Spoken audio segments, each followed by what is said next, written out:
Abra sua Bíblia lá em Jonas, no capítulo 4. Hoje nós vamos encerrar os nossos estudos aqui nesse livro. Nós temos estudado esse livro já faz mais ou menos hoje é o 6º domingo que estamos estudando. Isso porque eu vi que foram 6 sermões, eu fiquei até surpreso, achei que ia dar menos. Mas é um livro que tem uma riqueza muito grande de detalhes e tem uma mensagem muito profunda, uma mensagem muito bonita, enriquecedora, né? Hoje nós vamos estudar o capítulo 4, dos versículos de 9 a 11, né? Nós vamos finalizar aqui o estudo nesse livro. Jonas, capítulo 4, versos de 9 até 11. Eu vou ler aqui na minha versão, você acompanha aí na sua Bíblia. Diz assim a palavra de Deus: Então Deus perguntou a Jonas: É razoável essa tua ira por causa da planta? Ele respondeu: É justo que eu me ire a ponto de desejar a morte. O Senhor disse: Tens compaixão da planta que não cultivaste, nem fizeste crescer, que numa noite nasceu e na outra noite morreu. E não teria eu compaixão da grande cidade de Nínive, onde há mais de 120.000 pessoas que não sabem discernir entre a mão direita e a esquerda, e também muito gado. Amém? É um pouco estranho, né, a forma como termina esse livro. Parece que falta mais alguma coisa. Mas termina dessa forma aqui. Mas só retomando um pouquinho aquilo que nós vemos já desde o início do capítulo 4. O que acontece em tudo aqui? Jonas fica frustrado com Deus, né? Aqui cria-se todo esse cenário de uma decepção que Jonas tem com Deus. Porque Jonas esperava que Deus fosse fazer outra coisa. Ele se decepciona com Deus porque Deus age com misericórdia para com aquela cidade de Nínive, né? E aí Deus vai lá, mediante essa frustração, nós vemos aqui no versículo 3, que a frustração de Jonas era tão grande que ele desejava morrer, né? A decepção dele era tão profunda e ele sentia um desgosto imenso, né? Que ele desejava simplesmente morrer. Ele diz que para mim é melhor morrer do que viver. E aí Deus vai lá e faz uma pergunta para Jonas. Ele diz assim: Jonas, é razoável essa tua ira? O que significa isso aqui? Deus pergunta para Jonas se aquele sentimento de ira, de frustração, de decepção, se ele produzia algo de bom. É isso que significa literalmente.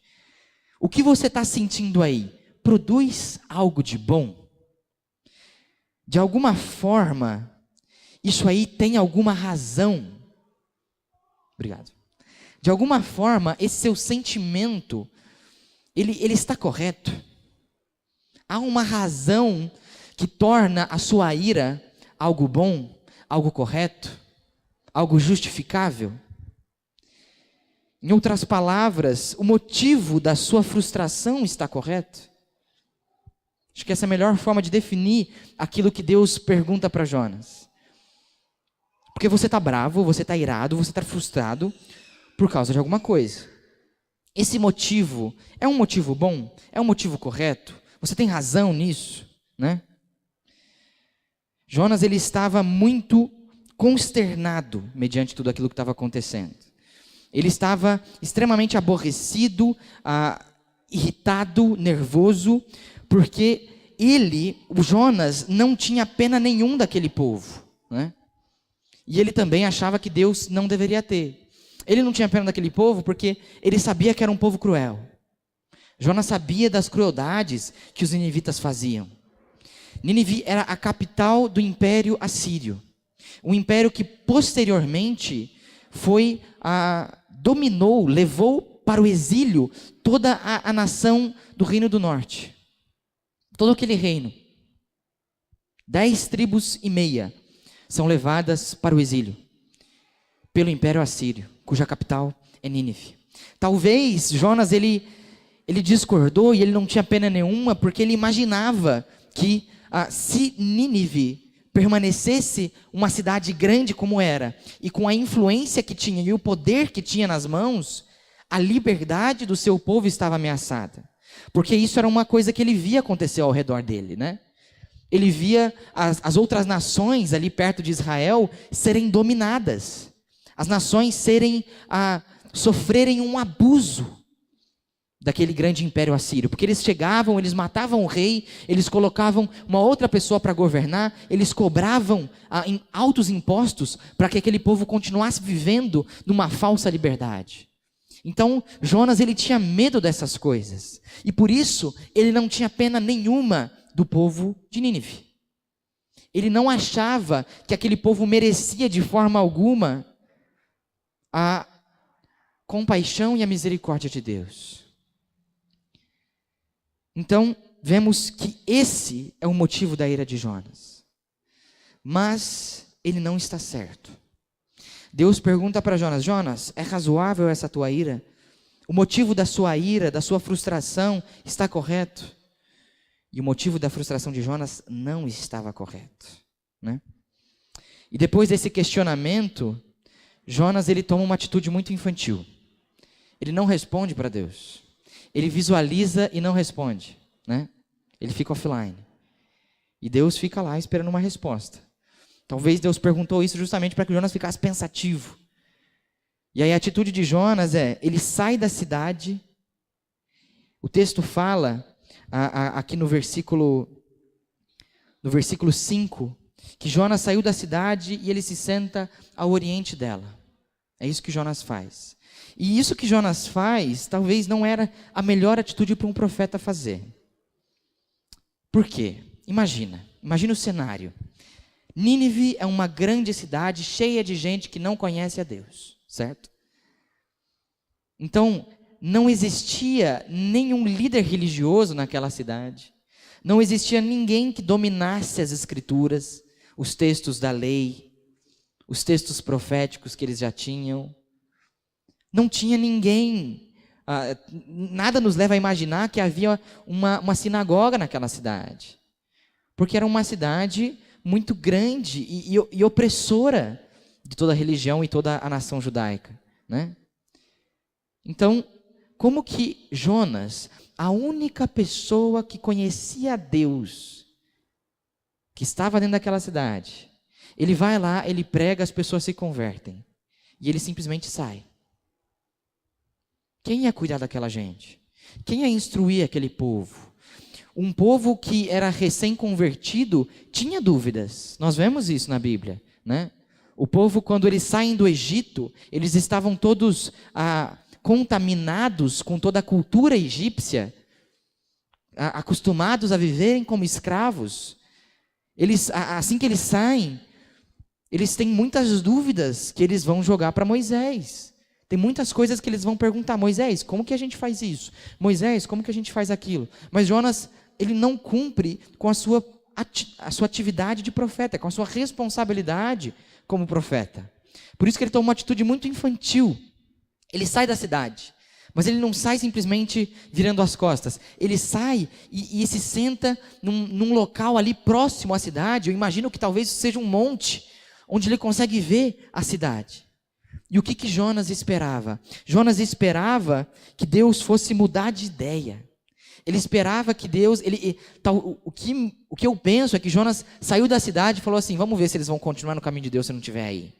E aí ele vai lá e fica olhando de fora assim, e ele quer ver se eles vão permanecer, e se eles não permanecessem no caminho de Deus, Deus ia mandar um castigo, e é isso que ele queria ver. Ele queria ver Deus mudando de ideia. Ele queria ver Deus castigando aquela cidade, como ele fez com Sodoma e Gomorra, lançando na chama, trazendo uma destruição, uma desgraça grande por toda aquela cidade. Era isso que ele queria. Veja que atitude infantil de Jonas. Ele fez birra, né? Jonas fez birra.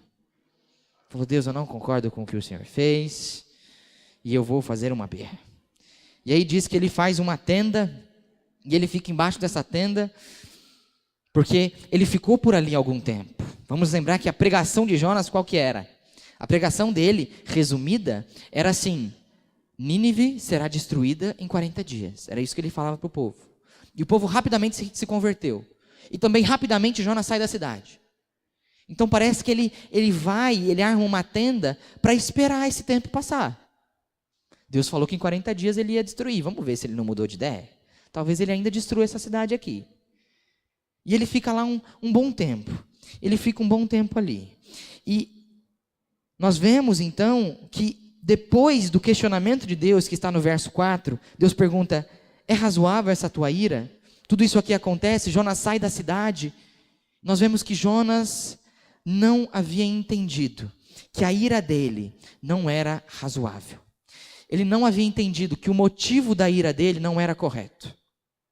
E aí Deus vê aquela oportunidade, Jonas ali com uma tenda, né, numa área ali onde a única coisa que o protegia do sol era aquela tenda, e ele vê aquela oportunidade para ensinar Jonas uma lição. Ele tentou agir de forma passiva. Jonas não deu ouvidos. Então ele falou: vamos provar Jonas então. Vou mandar uma provação para Jonas, para ver se ele aprende o que ele precisa aprender com isso tudo, né? E aí o que Deus faz? Nós vemos a partir do verso 6. No verso 6, vemos que o Senhor Deus fez crescer uma planta acima de Jonas, para que lhe fizesse sombra sobre a cabeça, e a fim de livrá-lo do seu incômodo. Algumas versões dizem que essa planta era uma boboreira, outras versões dizem que era só uma planta.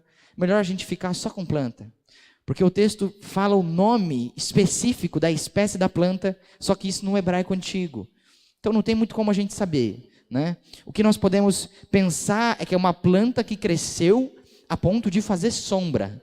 Então, claro que era algo milagroso que aconteceu, né? Num estalo de dedos, Deus fez crescer uma planta, não uma mudinha.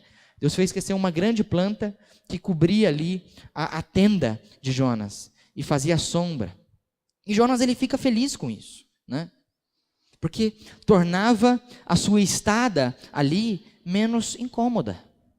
Porque além da tenda para proteger, a tenda deveria ficar quente. Tinha uma árvore em cima que fazia mais sombra sobre aquela tenda. E Jonas fica feliz. Só que na madrugada seguinte, enquanto Jonas dormia, o que Deus faz? Deus manda uma lagarta para ferir aquela planta, a fim de que ela fosse destruída. E a planta seca naquela madrugada. E como se não fosse suficiente, vale a pena lembrar que havia uma tenda. Deus vai lá e manda um grande vento. Um grande vento assim, um vento quente, o texto fala, né? Lá no versículo 8 diz que, aparecendo o sol, Deus mandou um vento oriental quente. Então, qual que é a imagem aqui? Deus manda esse vento que leva para longe a tenda dele. E ele se encontra ali no sol com um vento muito quente. E aqui é a provação dele. Talvez Jonas teve insolação, alguma coisa assim. Só sei que mais uma vez Jonas deseja a morte. O texto fala que ele desmaiou e desejou a morte novamente, né? Por causa de toda aquela tribulação.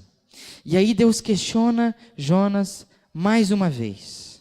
E isso que me chama a atenção, porque o questionamento de Deus para Jonas, no versículo 9 é: Jonas, é razoável essa tua ira? Só que aqui ele completa: por causa da planta? Isso me chama a atenção. Por quê? Porque Deus, a fim de ensinar Jonas, ele cria uma repetição de um mesmo cenário. Ele repete a mesma coisa. Nós vemos semelhanças nos dois. Nos dois cenários aqui, tanto o cenário da planta, como o cenário dos versículos de 1 a 3, né, da frustração de Jonas, em tudo aquilo que Deus fez com Nínive, nós vemos semelhanças, né? Em ambos os momentos, existe alguém que sofre uma ação de Deus. Em ambos os momentos. No primeiro momento é Nínive. Nínive sofre uma ação de Deus, uma ação boa. Deus age com misericórdia naquela cidade e perdoa aquela cidade. No segundo exemplo, nós temos a planta. Deus decide destruir a planta. Simples assim. Temos nos dois momentos, então, alguém que sofre uma ação de Deus. Nos dois também nós vemos Jonas se frustrar e desejar a morte. Nos dois exemplos, percebe? Tanto no exemplo daquilo que acontece com Nínive, quanto no exemplo daquilo que acontece com a planta. Jonas se frustra a ponto de desejar a morte. Isso é interessante. E nos dois momentos também, Deus vai lá e faz o mesmo questionamento para Jonas. Ele pergunta para Jonas: é razoável essa tua ira? Só que uma coisa que não é igual nesses dois exemplos, nesses dois cenários, algo diferente, é a reação de Jonas. Jonas, o motivo de sua reação são diferentes. Primeiro, Jonas ele fica irado porque Deus havia agido com misericórdia para com uma cidade com mais de 120 mil pessoas, o que para a época era muita coisa. E no segundo cenário, Jonas fica frustrado e irado com Deus novamente, mas por um motivo completamente diferente. Porque Deus havia tirado dele a planta e ele não queria. Ele tinha pena daquela planta. Nós vemos que Jonas ele se contradiz de alguma forma, né? Jonas ele não tinha pena da cidade, mas ele tinha pena daquela planta. E parecia que Deus em nenhum momento fazia aquilo que Jonas queria, né? Porque Jonas se frustra com Deus nos dois momentos. O problema aqui não está em Deus.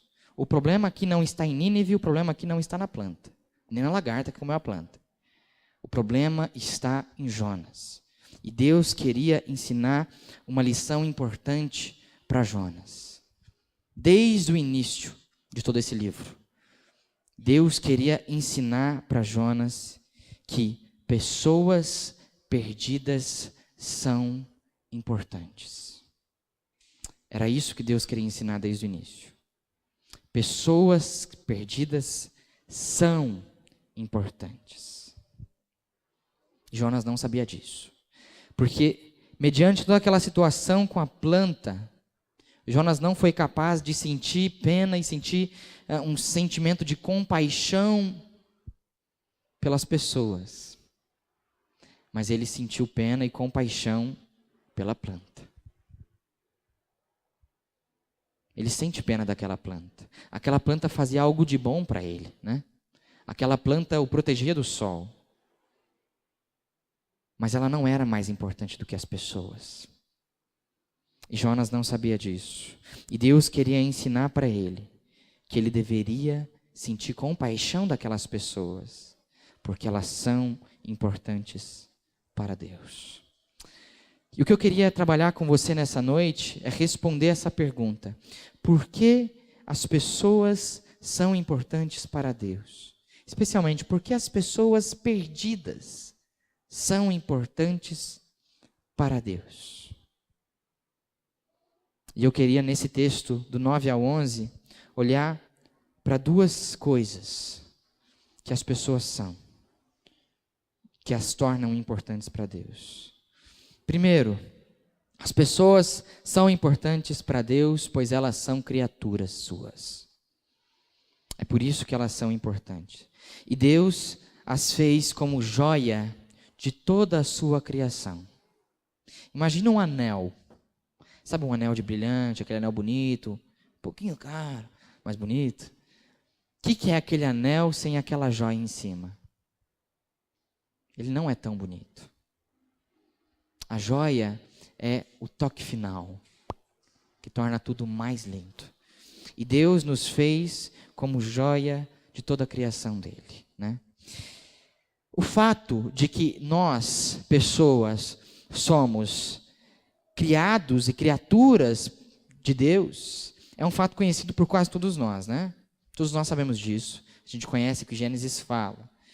E é justamente ali que nós vemos. Sabemos que todos os seres humanos foram criados por Deus através de Adão, né? Deus cria Adão com um potencial de uma humanidade inteira, mas ele não é, de forma alguma, ele não está à parte de toda essa humanidade que foi criada, porque ele também cria tanto a partir de Adão, como também ele cria individualmente cada um de nós.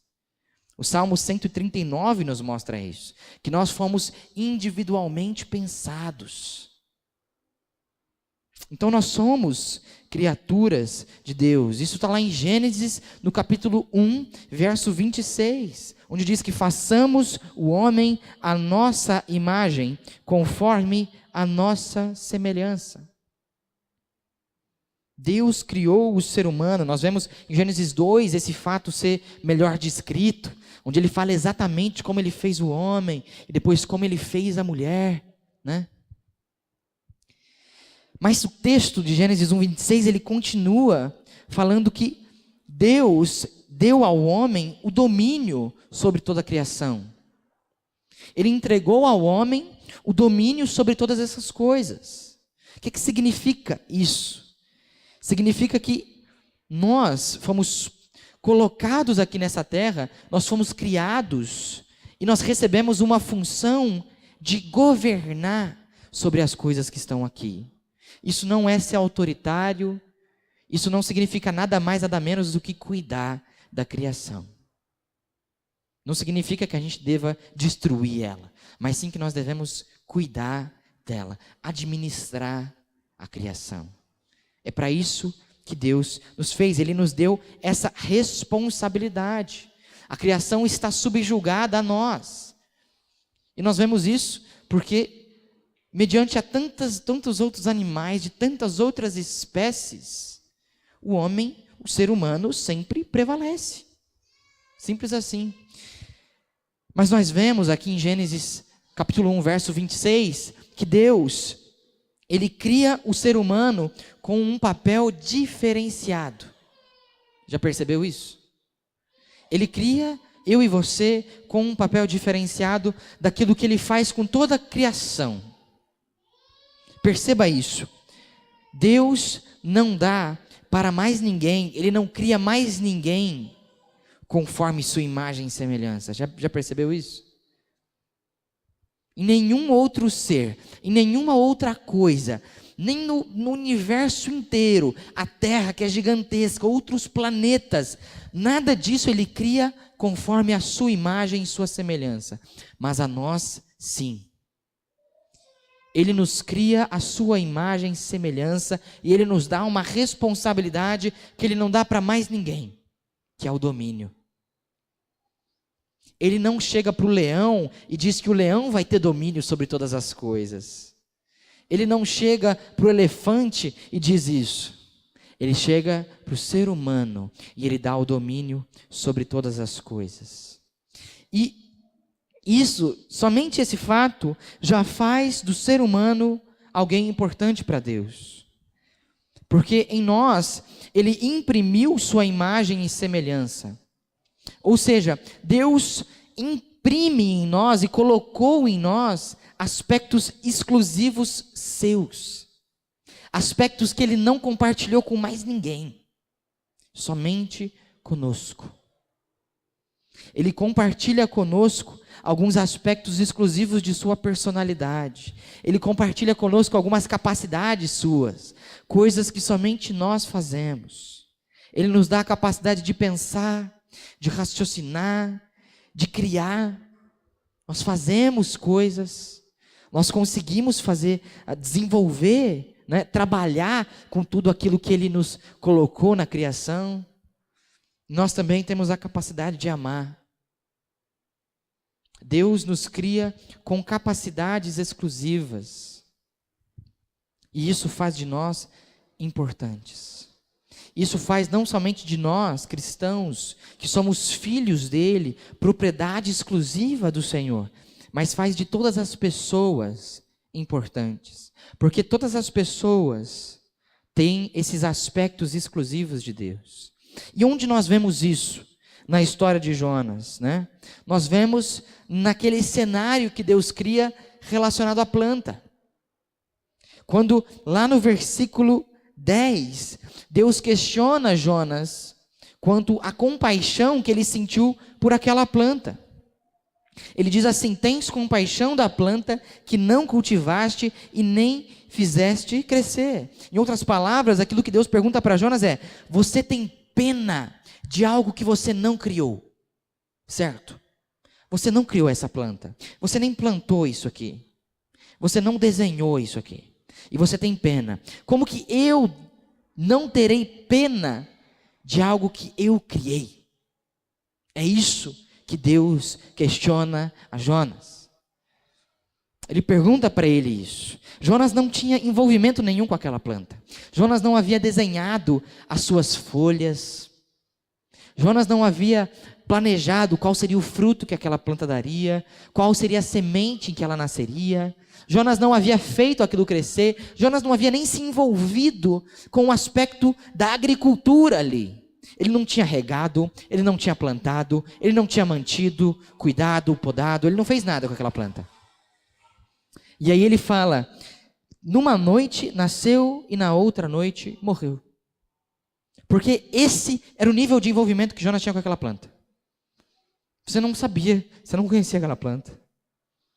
Você não fez ela, você não fez ela crescer, você não regou, você não fez nada. Ela nasceu num dia, estava do jeitinho que você viu, e na outra noite, na noite seguinte, ela morreu. Simples assim. A pergunta de Deus é, como que eu não vou ter compaixão e não vou sentir pena de pessoas que eu criei, pessoas que eu coloquei a minha imagem, de pessoas que eu dei capacidades exclusivas, de pessoas que eu dei uma responsabilidade única. Jonas, ele sentia mais pena e compaixão de uma planta do que de uma cidade inteira. Interessante pensar nessa quantidade, né? Uma planta. Não eram 15 mil mudas. Era uma planta. Ele preferia ter compaixão de uma planta do que de 120 mil pessoas. E é exatamente isso que Deus quer ensinar para Jonas. Ele diz para Jonas assim, Jonas, eu tenho misericórdia de Nínive, porque eu os criei. E por isso, eles são importantes para mim. É por isso que eu tenho misericórdia deles. Mesmo sendo pessoas que não conheciam a Deus, mesmo sendo pessoas que não se importavam em nenhum momento de suas vidas com adoração ao Senhor, pessoas que faziam coisas muito erradas, coisas que feriam demais o coração de Deus, essas pessoas eram importantes para Deus. Deus se importava com elas. E queria porque queria que essas pessoas chegassem ao arrependimento.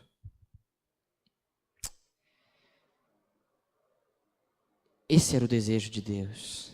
Era isso que ele queria ensinar para Jonas. Pessoas são importantes porque elas são criaturas de Deus. E Deus sabia de tudo aquilo que podia acontecer depois. Deus, quando manda Jonas, porque ele é onisciente, e ele sabe tudo o que acontece, o que aconteceu, o que acontece e o que vai acontecer, ele sabe todas as coisas, ele sabia que aquela cidade ia se arrepender. Ele sabia que ele ia ter que mandar um peixe para engolir Jonas e ensinar uma lição para ele. E ele sabia que Jonas, mesmo assim, não teria entendido a lição de que as pessoas são importantes. Assim como Deus também sabia que futuramente aquela mesma nação iria subjugar os israelitas, como fez. Deus sabia disso, mas ele se importava com aquelas pessoas daquela geração.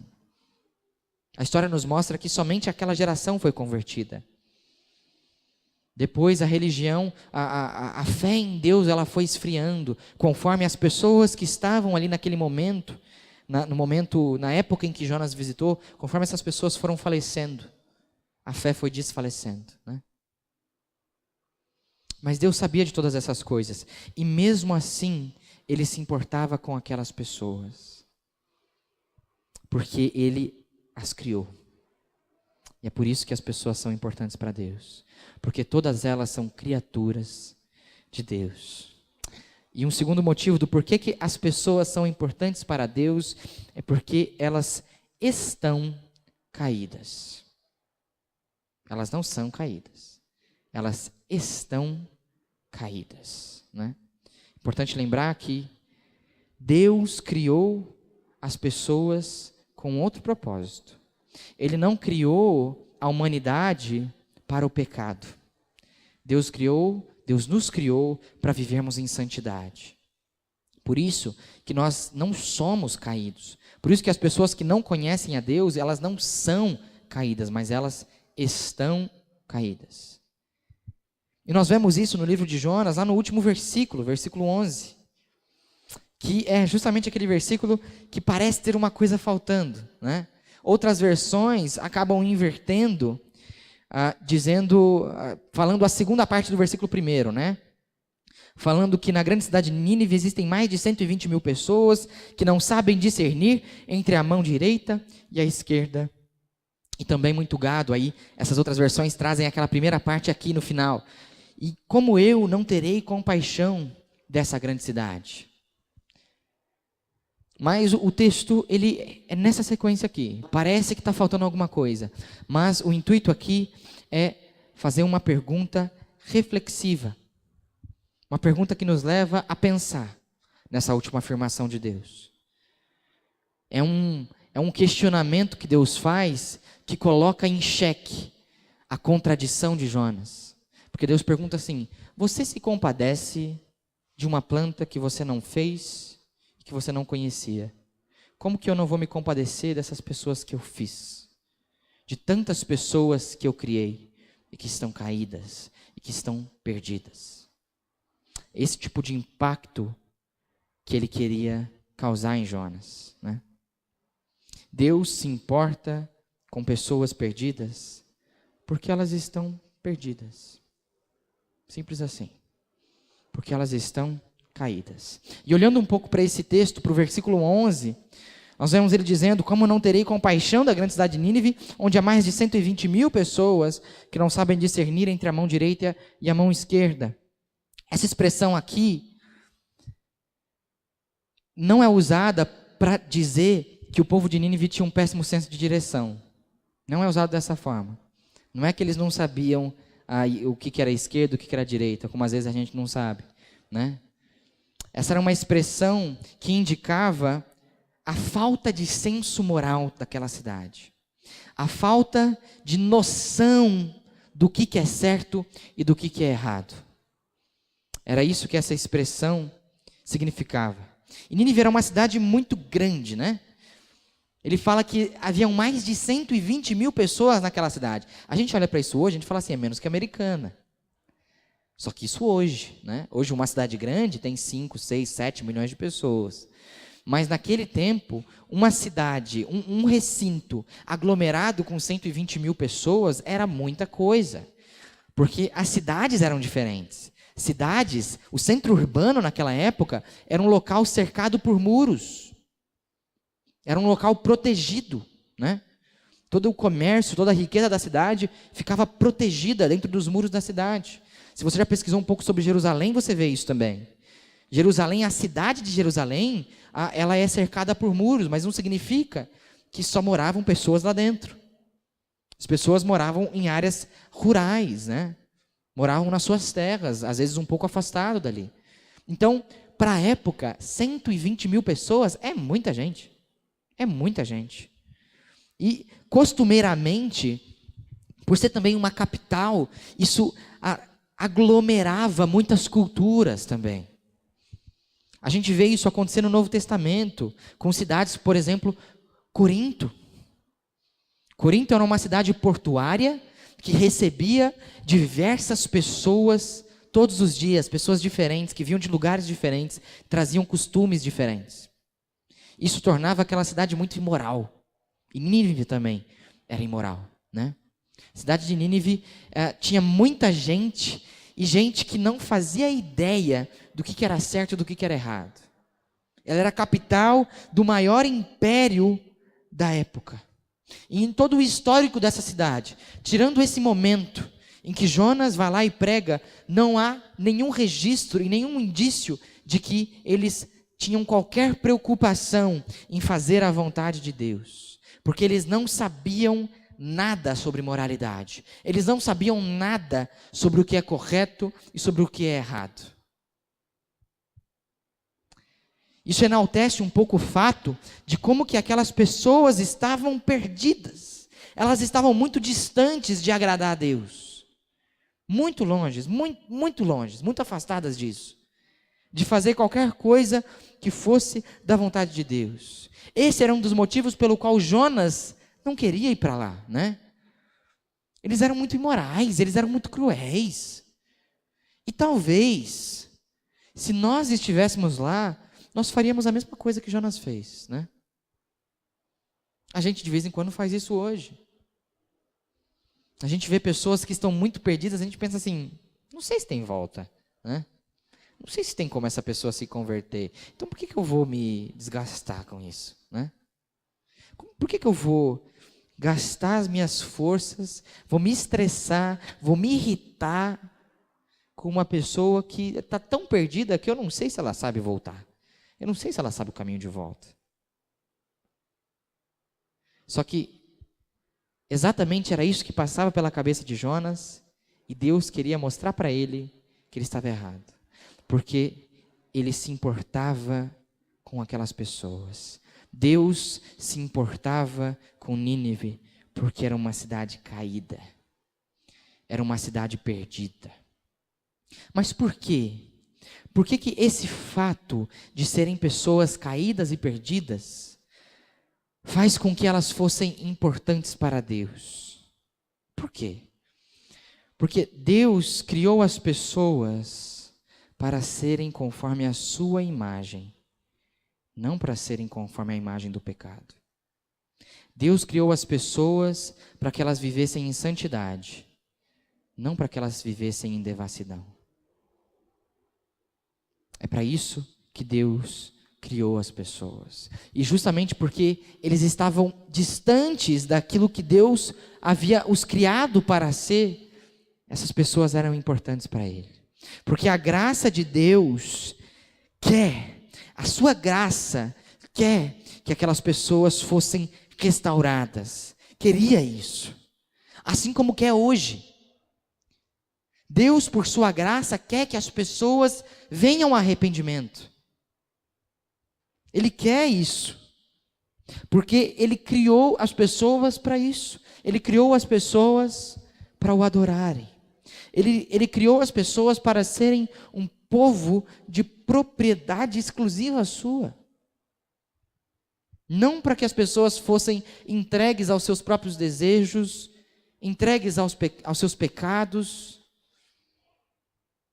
E Deus quer que a sua criação seja aquilo que Ele a fez para ser um povo santo. Isso não quer dizer em nenhum momento, por Deus se importar com aquelas pessoas perdidas e caídas, não quer dizer em nenhum momento que Ele aprova aquilo que elas faziam. Não quer dizer isso. Assim como não quer dizer hoje que por Deus se importar com pessoas que não o conhecem, não quer dizer que Ele diz que é correto aquilo que essas pessoas fazem. Porque o desejo de Deus era que essas pessoas se arrependessem, é que essas pessoas mudassem de vida, mudassem de rota. Era isso que Deus queria que essas pessoas fizessem. Era sair daquela vida de imoralidade, era sair daquela perdição. Que aquelas pessoas deixassem de ser perdidas para se tornassem pessoas achadas, né? E Deus queria ensinar isso para Jonas.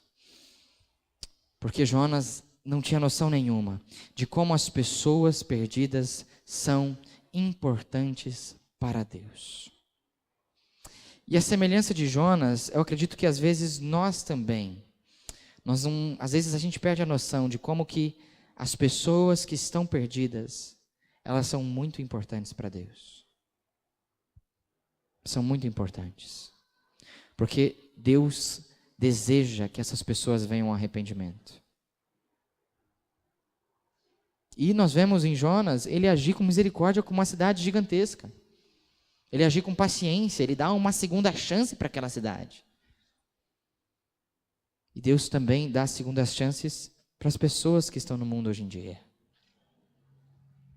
E às vezes o que nós temos que fazer é ser igual Jonas. Simplesmente ir e pregar. E colher esses frutos para Deus. Porque as pessoas perdidas são muito importantes para Deus. Porque elas foram criadas por Ele e porque elas estão caídas daquilo que Ele as fez para ser. Eu queria que você refletisse um pouco nesse momento sobre aquilo que você vê na sua vida. Acredito que todos aqui têm pessoas perdidas no seu círculo social, né? De relacionamentos.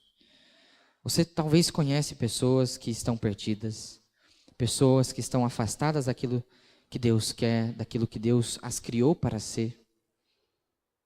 Eu queria que você pensasse um pouco e que você pudesse identificar pelo menos uma ou duas pessoas aí na sua mente. E eu queria te desafiar, mediante tudo isso que nós estudamos em Jonas, que você tomasse uma atitude ousada. Uma atitude ousada de se importar com aquela pessoa. Isso não é fácil, né? Se importar significa amar. Significa cuidar. Significa fazer uma visita. Em alguns momentos, se importar pode ser falar coisas que você não quer. Com medo de ser taxado, com medo de ser excluído. Mas nós temos a responsabilidade de se importar com as pessoas. Porque se Deus, que é santo, se Deus, que é o Todo-Poderoso, completamente afastado de tudo aquilo que é mal, se Ele se importa com as pessoas perdidas, qual é a nossa desculpa para não nos preocupar? Qual é a minha e a sua desculpa para não nos importarmos com essas pessoas? Por isso que eu queria trazer esse desafio para você. Escolha alguém. Escolha uma pessoa. E fale para essa pessoa. Porque essa pessoa está perdida. E ela precisa ser achada. E talvez Deus esteja querendo falar para você que você deve ser a pessoa a achá-la. Aquela pessoa pode ser a sua Nínive, que você tem que ir lá e tem que falar. Mas não faça igual Jonas. Não saia da cidade, não saia de perto da pessoa para ver se ela fica. Fique com a pessoa. Fique perto dela. Porque Deus se importa com ela. E por isso nós temos que nos importar.